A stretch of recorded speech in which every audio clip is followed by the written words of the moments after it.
Hello दोस्तों, easy rankers में आपका स्वागत है। तो चलिए आज मैं आपके लिए लेकर आया हूँ आरआरबी एएलपी 2024 का सभी शिफ्टों का बायोलॉजी का पूछा हुआ सवाल है दोस्तों, जो पिछले पार्ट में मैंने 40 तक करा दिया था और ये दूसरा पार्ट में लेकर आया हूँ। तो ये आने वाले रेलवे के एग्जाम में पूछे जाने वाले बहुत ही महत्वपूर्ण सवाल है दोस्तों। रेलवे बहुत बार इस हूबहू क्वेश्चन रिपीट करता है, तो आप सब एक बार जरूर देख लें और अंत तक देखें दोस्तों, ठीक है। बहुत ही महत्वपूर्ण सवाल है। तो चलिए 41 नंबर क्वेश्चन हम देखते हैं क्या कह रहा है दोस्तों। निम्नलिखित में से कौन सी ग्राही स्वाद की पहचान करने में मदद करती है। रसग्राही स्वाद की पहचान करने में मदद करती है दोस्तों। चलिए 42 नंबर क्वेश्चन देखेंगे।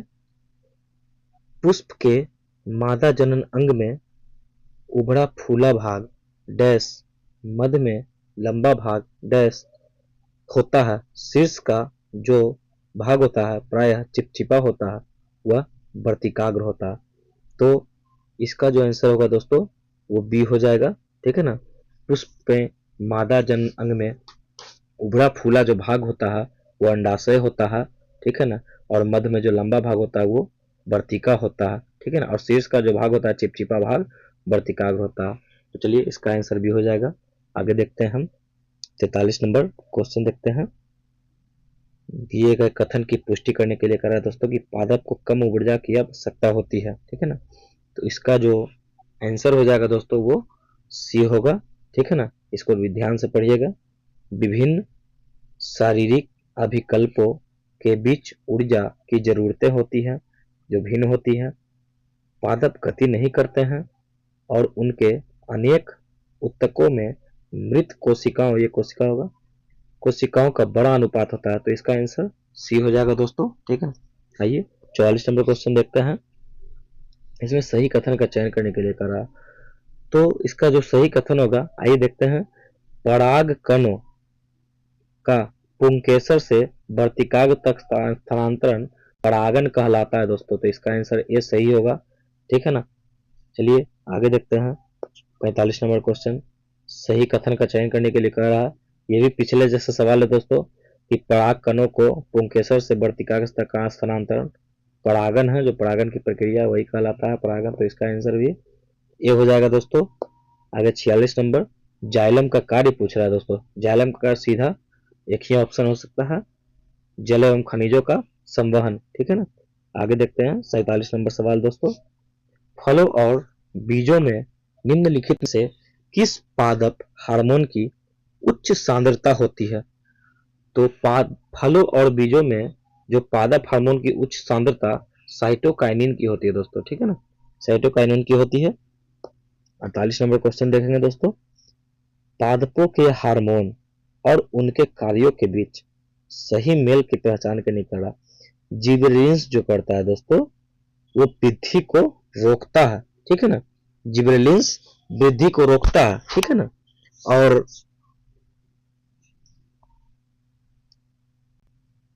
साइटोकाइनिन जो है दोस्तों वो कोशिका विभाजन में वृद्धि करता है, ठीक है ना। तो इसका जो आंसर होगा वो सी होगा, ठीक है। साइटोकाइनिन कोशिका विभाजन में वृद्धि करता है, एब्सिसिक एसिड वृद्धि को रोकता है और जिबरेलिन्स तने में वृद्धि में सहायक है, ठीक है ना। तो चलिए आगे देखते हैं 49 नंबर सवाल। पराग कणों को पुंकेसर से वर्तिकाग्र तक का स्थानांतरण की आवश्यकता होती है। यदि पराग कणों का यह स्थानांतरण उसी पुष्प के वर्तिकाग्र पर होता है तो यह स्वपरागन कहलाता है दोस्तों, ठीक है ना। यह क्या होगा, स्वपरागन कहलाता है। दूसरी ओर पराग कणों का एक पुष्प से दूसरे पुष्प में स्थानांतरित होती है उसे पर परागन कहते हैं दोस्तों। तो इसका आंसर ये हो जाएगा, ठीक है ना। 50 नंबर सवाल देखते हैं दोस्तों। डैश मृदा से प्राप्त जल तथा खनिज पदार्थों का वहन करता है। तो जल तथा खनिज पदार्थों का वहन ये जाइलम करता है दोस्तों, ठीक है ना। ये जाइलम करता है, ठीक है। जबकि उन पत्तियों जहां प्रकाश संश्लेषण के उत्पाद संश्लेषित होते हैं जो इनका पौधे के अन्य भागों तक वहन करता है वो फ्लोएम होता है, ठीक है ना। फ्लोएम होता है, ठीक है। तो इसका आंसर ए हो जाएगा दोस्तों, 50 का आंसर ए हो जाएगा। चलिए 51 नंबर में हम देखते हैं दोस्तों कि कौन सा अंग केवल पादप कोशिकाओं में पाया जाता है। ठीक है ना, जंतु कोशिकाओं में नहीं पाया जाता है। तो माइटोकॉन्ड्रिया जो है सूत्रकणिका, ये जंतु कोशिका में पाया जाता है, इसलिए ये नहीं होगा। ये वैक्यूल ये भी पाया जाता है और ये भी जंतु कोशिका में पाया जाता है। ये केवल और केवल पादप कोशिका में पाया जाता है। हरित लवक क्लोरोप्लास्ट, ठीक है ना, क्लोरोप्लास्ट। आगे देखते हैं 52 नंबर क्वेश्चन। स्त्री केसर का सूजा हुआ जो भाग होता है दोस्तों, जो निचला भाग होता है वो अंडाशय होता है दोस्तों, ठीक है ना, अंडाशय। तो इसका आंसर सी हो जाएगा, ठीक है ना, अंडाशय। स्त्री केसर का मध्य लंबा वाला भाग वो वर्तिका होता है दोस्तों, ठीक है ना, वो वर्तिका होता है, तो इसका डी हो जाएगा, ठीक है ना। स्त्री केसर का शीर्ष भाग वर्तिकाग्र कहलाता है, इसका ए हो जाएगा। और अंडाशय में जो होता है वो विजांड होता है, ठीक है ना, तो इसका आंसर बी हो जाएगा। तो इसका अगर आंसर देखा जाए तो ए नंबर आंसर होगा, ठीक है। 53 नंबर सवाल पे आते हैं। गलत कथन का चयन करने के लिए कह रहा है दोस्तों, तो देखते हैं। नर युग्मक और मादा युग्मक संलयन निषेचन कहलाता है, ठीक है ना, ये निषेचन कहलाता है, तो ये सही है दोस्तों, ठीक है ना, गलत कथन नहीं है। नर जनन कोशिकाएं पराग कण द्वारा निर्मित होती है, तो ये भी सही कोशिका है दोस्तों। मादा युग्मक वर्तिकाग्र में उपस्थित होती है, ये गलत बात है दोस्तों, ये बिल्कुल रॉन्ग है, तो इसका आंसर सी नंबर सही होगा, ठीक है ना। अगला डी नंबर कह रहा है निषेचन से हम युग्मन जाइगोट प्राप्त होता है, ठीक है ना, ये भी सही है। आगे आते हैं 54 नंबर सवाल में। निम्नलिखित में से कौन सा जीव मुकुलन द्वारा प्रजनन करता है। ये बहुत ही अच्छा सवाल है दोस्तों, ठीक है ना, मुकुलन द्वारा प्रजनन। तो हाइड्रा एक ऐसा जीव है जो मुकुलन द्वारा प्रजनन करता है, ठीक है ना, मुकुलन द्वारा प्रजनन करता है। चलिए 55 नंबर सवाल में आते हैं। निम्नलिखित में से कौन सी क्रिया समय के साथ कौन सी क्रिया समय के साथ प्रजातियों के अस्तित्व के लिए जिम्मेदार है, ठीक है ना, तो ये प्रजनन, ठीक है ना, प्रजनन जो है वो अस्तित्व के लिए जिम्मेदार है, ठीक है ना। आइए 56 नंबर सवाल देखेंगे दोस्तों।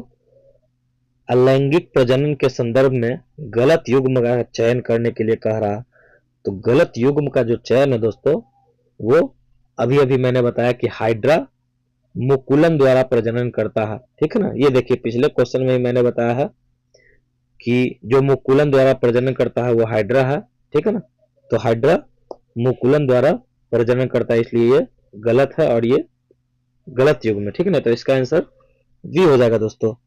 चलिए अगला सवाल में हम आते हैं। अगला सवाल 57 नंबर में क्या कह रहा है दोस्तों, उस विकल्प का चयन कीजिए जो पुरुष और महिला में यौवनारंभ की सही आयु सीमा दर्शाता है, ठीक है ना, तो इसका जो आंसर होगा 11 से 17 वर्ष होगा दोस्तों, ये सही आयु सीमा, ठीक है ना।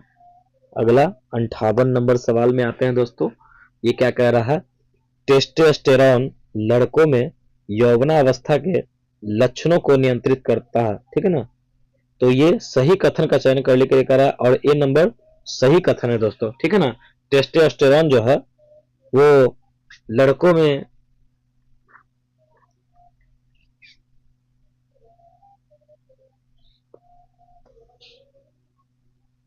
यौवनावस्था के लक्षणों का भी नियंत्रित करता है, ठीक है ना, और प्रोजेस्टेरॉन लड़कों में यौवनावस्था के लक्षणों का नियंत्रण, ये गलत है, ठीक है ना, ये गलत कथन है, क्योंकि टेस्टोस्टेरोन लड़कों में यौवनावस्था को करता है, जबकि प्रोजेस्टेरॉन लड़कियों में, ठीक है ना, ये लड़कियों में, गर्ल में, ठीक है ना, गर्ल में यौवनावस्था के लक्षण को नियंत्रित करता है, तो इसका आंसर बी हो जाएगा। कथन ए सत्य है, कथन बी असत्य है, ठीक है ना।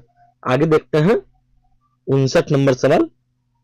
मलेरिया परजीवी किस प्रकार का अलैंगिक जनन दर्शाता है, ठीक है ना, तो मलेरिया परजीवी जो है बहुखंडन दर्शाता है दोस्तों, ठीक है ना, बहुखंडन दर्शाता है। अतः 60 नंबर सवाल में निम्नलिखित में से किस जीव में विखंडन द्वारा अलैंगिक प्रजनन नहीं होता है, तो यहाँ पे केचुआ होगा दोस्तों, ठीक है ना। केचुआ में विखंडन द्वारा अलैंगिक प्रजनन नहीं होता है। चलिए आइए 61 नंबर सवाल देखते हैं दोस्तों। इसमें क्या कहता है, निम्नलिखित में से किस जीव में विखंडन द्वारा अलैंगिक प्रजनन नहीं होता है। तो केचुआ, अभी मैंने बताया है, पिछले जैसा सवाल है दोस्तों, केचुआ में विखंडन द्वारा लैंगिक प्रजनन नहीं होता है। 62 नंबर क्वेश्चन देखेंगे दोस्तों, क्या कह रहा है, कृषि प्रयोजनों के लिए गन्ना, गुलाब, अंगूर जैसे कई पौधे उगाने के लिए लेयरिंग या ग्राफ्टिंग जैसी विधियों में उपयोग की जाने वाली प्रजनन विधि, ठीक है ना दोस्तों, प्रजनन विधि, तो इसका जो हो जाएगा दोस्तों वनस्पतिक प्रवर्धन। इसका क्या होगा आंसर, वनस्पतिक प्रवर्धन। आइए 63 नंबर क्वेश्चन देखते हैं दोस्तों। 63 नंबर क्वेश्चन क्या कह रहा है, रक्त शरीर के शेष भागों से कार्बन डाइऑक्साइड डैश में छोड़ने के लिए लाता है, ठीक है ना। तो रक्त शरीर के शेष भागों से कार्बन डाइऑक्साइड कूपिका, ठीक है ना, कूपिका, एल्वेओली जिसको कहते हैं दोस्तों, एल्वेओली, ठीक है ना, एल्वेओली जिसको कहते हैं, एल्वेओली, एल्वेओलाई इसको पढ़ते हैं, कूपिका, ठीक है ना। इसका आंसर बी होगा, कूपिका में छोड़ने के लिए लाता है। आइए 64 नंबर सवाल देखते हैं। एटीपी, एटीपी का उत्पादन किस कोशिकांग में होता है।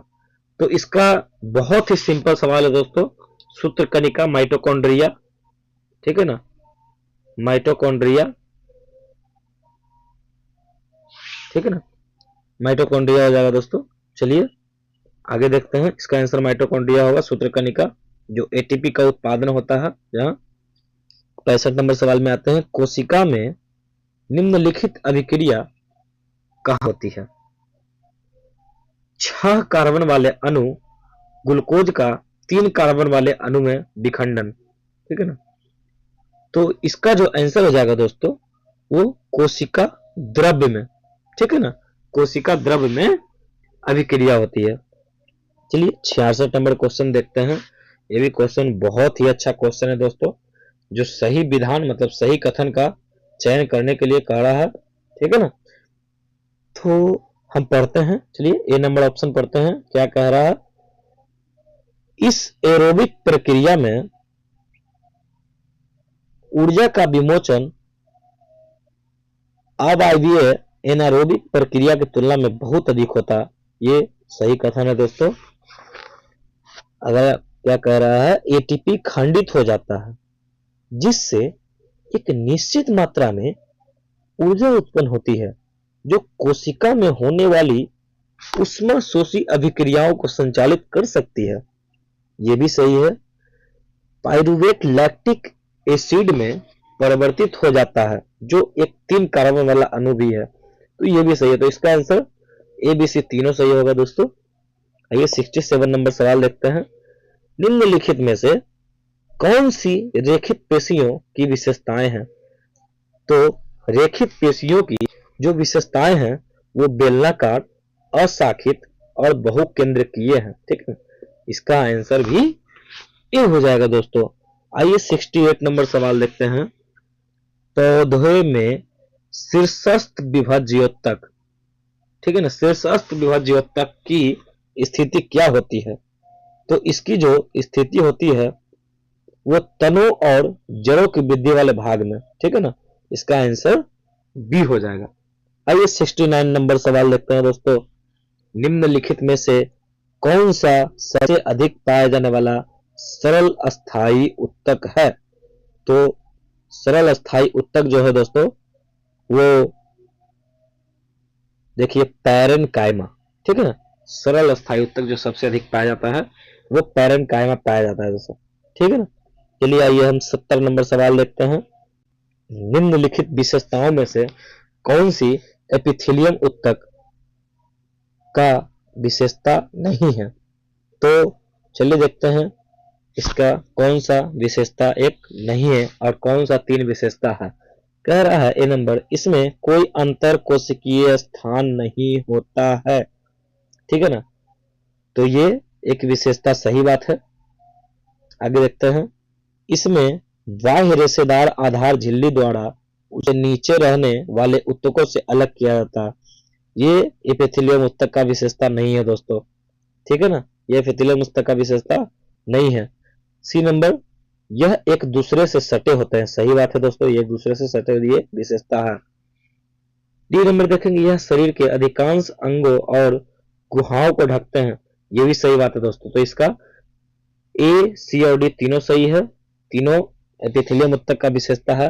बी नंबर एपिथेलियम ऊतक का विशेषता नहीं है। आइए 71 नंबर सवाल हम देखते हैं। निम्नलिखित में से कौन सा विकल्प ठोस पदार्थों के गुण को नहीं दर्शाता है? तो एक ही है दोस्तों, ब्लड जो तरल होता है, लिक्विड फॉर्म में होता है, ठीक है ना, ये ठोस पदार्थ के गुण को नहीं दर्शाता है, ठीक है ना, ये लिक्विड फॉर्म में होता है। चलिए आगे 72 नंबर सवाल देखते हैं। क्या कह रहा है, हमारे शरीर में गति के लिए कौन सा ऊतक जिम्मेदार है? तो हमारे शरीर में गति के लिए मांसपेशीय ऊतक जिम्मेदार है दोस्तों। कौन सा ऊतक? मांसपेशीय ऊतक। चलिए 73 नंबर सवाल देखते हैं। जाइलम ऊतक के कौन से तत्व परस्पर जल संवाहक चैनल बनाते हैं? तो जाइलम ऊतक के जो जल संवाहक चैनल बनाते हैं वो तत्व हैं ये वाहिका और वाहिनिका, ठीक है ना, वाहिका और वाहिनिका ये दोनों जल संवाहक चैनल बनाते हैं। 74 नंबर सवाल देखेंगे दोस्तों। किसी पारितंत्र में कौन सा जैविक घटक सबसे अधिक संख्या में मौजूद होता है? किसी पारितंत्र में कौन सा जैविक घटक सबसे अधिक संख्या में मौजूद होता है? तो इसका हो जाएगा उत्पादक, ठीक है ना, इसका हो जाएगा दोस्तों उत्पादक। उत्पादक जो है किसी पारितंत्र में जैविक घटक का सबसे अधिक संख्या में मौजूद होता है। आइए 75 नंबर सवाल देखते हैं। गलत युग्म का चयन करने के लिए कह रहा है, तो गलत युग्म का चयन करना है। तो चलिए देखते हैं 75 नंबर सवाल है। छोटे मांसाहारी जो है तृतीय पोषण स्तर के हैं, इस सही युग्म में दोस्तों। प्राथमिक उपभोक्ता ये द्वितीय पोषण स्तर के हैं, ठीक है ना, ये भी सही है। और स्वपोषी जो है वो प्रथम पोषण स्तर के हैं। कह रहा है जीवाणु चतुर्थ पोषण स्तर के हैं, बिल्कुल गलत बात है दोस्तों, ठीक है ना, बिल्कुल गलत युग्म है। चलिए 76 नंबर सवाल देखते हैं। दूध किसका मिश्रण है? दूध किसका मिश्रण है, ठीक है ना, कह रहा है दूध किसका मिश्रण है। चलिए देखते हैं। दूध जो है वो जल, वसा, प्रोटीन आदि का मिश्रण है दोस्तों। जल, वसा, प्रोटीन आदि का मिश्रण है। 77 नंबर सवाल देखेंगे। निम्नलिखित विकल्पों में से उस विकल्प का चयन कीजिए जो सभी जैव निम्नीकरण योग्य सामग्री को दर्शाता है। तो इसका हो जाएगा अंडे के छिलके, चाय की पत्तियां और आलू के छिलके, ठीक है ना, इसका आंसर सी हो जाएगा दोस्तों। 78 नंबर सवाल देखेंगे दोस्तों। आगे चलिए देखते हैं 78 नंबर सवाल क्या कह रहा है कि स्थलीय पारितंत्र में हरे पौधे द्वारा सौर ऊर्जा का कितना प्रतिशत ग्रहण किया जाता है, ठीक है ना। तो इसका जो आंसर होगा 1% होगा दोस्तों, ठीक है ना, 1% ग्रहण किया जाता है। आइए 79 नंबर क्वेश्चन देखते हैं क्या कह रहा है। निम्नलिखित में से कौन सा कथन पारितंत्र से संबंधित है? इसमें चूज करना है कि कौन सा कथन जो है पारितंत्र से संबंधित है और कौन सा कथन पारितंत्र से संबंधित नहीं है, ठीक है ना। तो यहां पर कह रहा है कौन सा कथन पारितंत्र से संबंधित है, ठीक है ना। देखते हैं। इसमें जीवधारियों से युक्त जैविक घटक सम्मिलित होते हैं। यह है पारितंत्र से संबंधित है। सभी हरे पौधे और कुछ जीवाणु उत्पादक होते हैं, यह भी है। अपघटक जटिल कार्बनिक को सरल कार्बनिक पदार्थों में विघटित कर देता है, यह भी है दोस्तों। तीनों हो जाएगा, इसका आंसर डी हो जाएगा दोस्तों। चलिए 80 नंबर सवाल देखते हैं। मानव में नाइट्रोजन युक्त अपशिष्ट पदार्थ उत्पन्न करने वाली चापचई गतिविधियों को किसके द्वारा हटा दिया जाता है? तो इसका जो आंसर होगा दोस्तों वो हो जाएगा आपका, कह रहा है क्या, एक बार फिर से देखते हैं। मानव में नाइट्रोजन युक्त अपशिष्ट, ठीक है ना, नाइट्रोजन युक्त अपशिष्ट जो है पदार्थ उत्पन्न करने वाली चापचय गतिविधियों किसके द्वारा हटाया जाता है? तो ये उत्सर्जन तंत्र, ठीक है ना, उत्सर्जन तंत्र के द्वारा अपशिष्ट पदार्थों को हटा दिया जाता है। 81 नंबर सवाल देखेंगे दोस्तों, हमारे शरीर से हानिकारक चापचयी अपशिष्टों को किस जैविक प्रक्रिया द्वारा हटा दिया जाता है? तो इसका भी उत्सर्जन होगा। पिछले जैसा ही सवाल है, जो भी हमारे शरीर में हानिकारक चापचयी अपशिष्ट जो होते हैं उसे हम लोग उत्सर्जन तंत्र के द्वारा बाहर कर देते हैं, ठीक है ना, उत्सर्जन प्रक्रिया के द्वारा बाहर कर। चलिए अगला देखते हैं 82 नंबर सवाल, मानव शरीर में मूत्र निर्माण का उद्देश्य क्या है? ये बहुत अच्छा सवाल है दोस्तों कि मानव शरीर में मूत्र निर्माण का उद्देश्य क्या है, आखिर मूत्र निर्माण क्यों होता है? तो चलिए देखते हैं 82 नंबर सवाल कि हृदय से आने वाले अशुद्ध रुधिर को साफ करना। नहीं, ये नहीं हो सकता है। आगे कह रहा है रुधिर से अपशिष्ट उत्पादों का निष्पंदन। हाँ, ये हो सकता है दोस्तों, ये सही होगा। मानव शरीर में मूत्र निर्माण का उद्देश्य यही है कि रुधिर जो ब्लड होता है, ब्लड से आने वाले अपशिष्ट उत्पादों का निष्पंदन, फिल्ट्रेशन, ठीक है ना। चलिए इसके आगे देखते हैं 83 नंबर सवाल क्या कह रहा है, क्या होता है जब मटर के पौधे में एक विकल्पी जोड़े के स्थान पर दो विकल्पी जोड़े, क्या कह रहा है कॉलम में कि लंबे बौने लक्षण तथा गोल झुर्रीदार लक्षण का अध्ययन करने के लिए संस्करण कराया जाए तो क्या होता है? चलिए देखते हैं इसका क्या होता है। तो इसका लंबे बौने लक्षण तथा गोल झुर्रीदार लक्षण स्वतंत्र रूप से, ठीक है ना, इसका आंसर सी नंबर होगा। आगे देखते हैं 84 नंबर, लक्षण निम्नलिखित में से किससे प्रभावित हो सकते हैं? तो लक्षण जो है वो पैतृक डीएनए और मातृक डीएनए दोनों से प्रभावित हो सकते हैं दोस्तों, ये दोनों से प्रभावित हो सकते हैं। आइए 85 नंबर सवाल देखते हैं, प्रजातियों का आबादी का अस्थिरता के लिए उत्तरदायी प्रक्रिया का चयन कीजिए। तो इसका जो आंसर होगा प्रजनन होगा दोस्तों। प्रजातियों का आबादी का स्थिरता के लिए जो उत्तरदायी प्रक्रिया वो प्रजनन है, ठीक है ना। जो भी स्थिरता और जो आबादी का बढ़ना वो प्रजनन से ही उत्तरदायी होगा, ठीक है। आगे 86 नंबर सवाल देखते हैं, विभज्योतक की कोशिकाएं अधिक क्रियाशील होती है लेकिन उनके पास डैश का अभाव होता है। किस चीज का अभाव होता है दोस्तों? तो इसका जो आंसर होगा राजधानी, वैक्यूल्स का अभाव होता है, ठीक है ना। किसका अभाव होता है? वैक्यूल्स का अभाव होता है। आगे 87 नंबर का सवाल देखेंगे दोस्तों, ये अंतिम सवाल है, ठीक है ना। और ये टोटल 87 क्वेश्चन ऐसे क्वेश्चन है जो इस बार ALP 2024 CBT1 में पूछा गया सवाल है दोस्तों, ठीक है ना। और ये टोटल सवाल है जो सभी शिफ्टों में पूछा गया सवाल कंबाइन करके मैं एक साथ लाया था ताकि आप लोग को एक साथ अच्छे से मिल सके, ठीक है ना। तो चलिए हम देखते हैं कि इसका क्या आंसर हो जाएगा। तो आगे निम्नलिखित में से किस पौधे में सबलित पत्तियां पाई जाती है? तो इसका आंसर क्रोटोन होगा।